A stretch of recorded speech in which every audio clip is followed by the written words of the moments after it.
Happy Saturday, guys. Hope you've had a great week. Hope you've been able to enjoy some warmer weather this week we have here. And today is supposed to be warm, so I want to get outside before it gets cold again tomorrow. But this week I wanted to share some final thoughts from the last chapter of Colossians, chapter 4.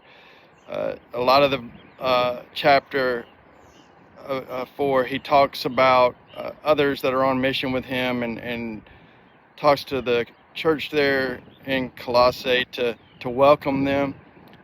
But early in the chapter, he gives some great advice and some great things to say. First off, he talks about prayer, and he mentions that he's continually in prayer and asks them to continually to pray for him. Not what you would think, because you know that Paul's in prison. You might think he would say, pray for me that I can get out of here so I can come see you guys, or pray for me that I can get out of here and go share the gospel. He doesn't ask to be released. He doesn't ask for them to pray for that, although I'm sure he would welcome that. He asked that they would pray for an opportunity for him to be able to share the gospel where he is, whatever that opportunity is. So for him, I believe it was, if I'm in prison, I'm sharing the gospel. It doesn't matter where I'm at, but just give me the opportunity.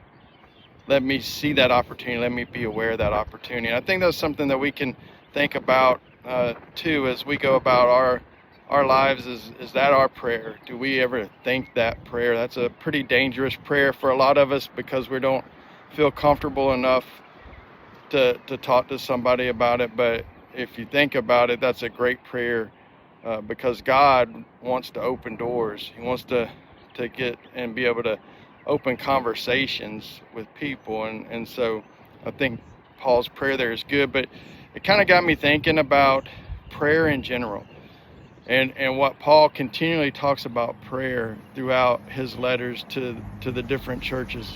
He's First Thessalonians, he talks about pray without ceasing. Philippians, he talks about pray about everything. Don't be anxious, and pray about it.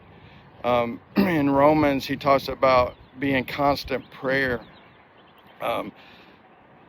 Ephesians 6, after he's talked about putting on the full armor of God, he talks about prayer and the power that is. And I think I mentioned I had talked to a youth group recently about that chapter, and after the talk, one of the young men came up to me and was asking some great questions about prayer, and it got me thinking about what do we know about prayer, and we hear Paul say, pray continually. How do you do that? And that was one of the questions this young man asked, is how do I do that? He's like, I want to, but I don't really understand that, and so I admit I struggled with that, and I still struggle with that. Is obviously not that you have to be on your knees 24 hours 7 in prayer, but I kind of think about it this way, and maybe this will help somebody, I don't know. But if you've ever been on a long car ride with somebody that you didn't know very well, and there's long stretches of it being quiet, that can be kind of uncomfortable. But if it's somebody that one of your best friends, somebody that your spouse, somebody that you're really close with, you can go for a couple hours and never say a word, but you feel fine, you feel close to them, you feel like they're there, their presence is there if you needed to say something. And I kind of feel like that's how I've come down on this idea of prayer, is continually praying, is continually being aware of God's presence. Whatever you're doing, knowing that he's there with you. So you can talk to him, you can listen to him, but you can just sit in silence with him as well. And I think that's kind of how I think about it. I don't know what that is for you, but it's a tough thought to say be in constant prayer or pray without ceasing. A couple other questions that I was given, and I think they're great questions, is when you pray, some of us, it's a litany of asking. It's like our young kids that are going to the store and ask for everything they see. And this young man asked me, he said, I often feel selfish in prayer. I often feel like I shouldn't be talking about these things because it seems like all I'm doing is asking God to help me.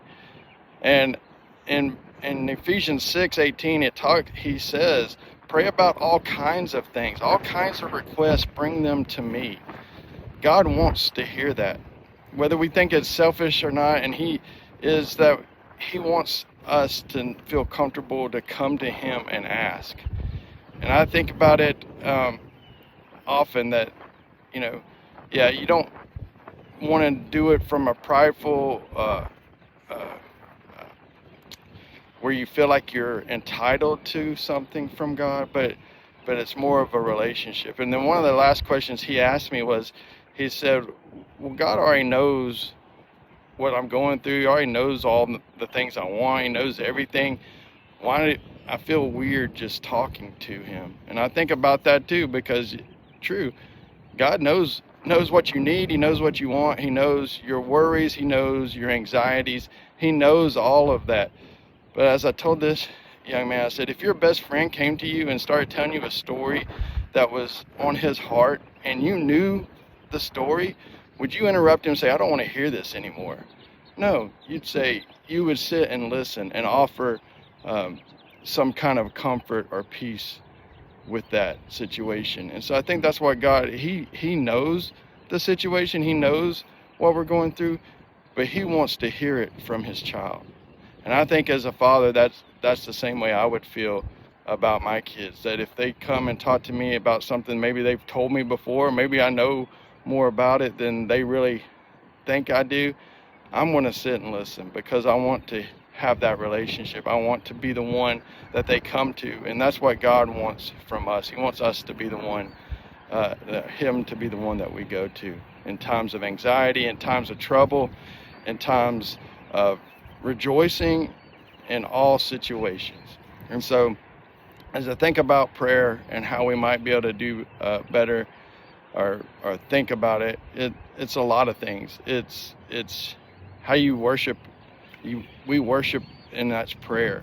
What are the things that you do throughout the day in the quiet times? Is it whispering a prayer to God as you're walking from your car to your office? Just things like that being more aware of his presence, living in his presence and aware of that situation is really, I think, what Paul wants us to think about. And that's obviously was number one on his mind all the time.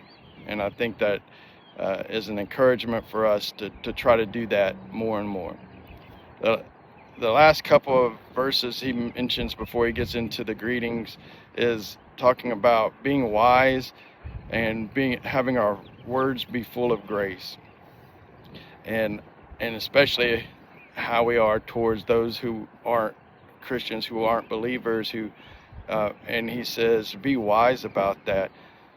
It's almost as if Paul knew that we were going to have social media 2,000 years later, because man, there's not a lot of wisdom that we see shared out there, a lot of speech that's not full of grace from people. And so I think Paul would be kind of telling us the same thing 2,000 years later. Watch what you say, watch what you're doing and putting out there, and let your words be positive, encouraging, not to tear down people and not to be negative. We need to think about that as we go about our days, about what Paul encourages us to do. Be in prayer and watch our conversations. Hope that helps this week. I hope you're encouraged and have a great week. Go out and maybe try to live this week a little closer relationship with God, being aware of his presence in every day, on purpose and with purpose.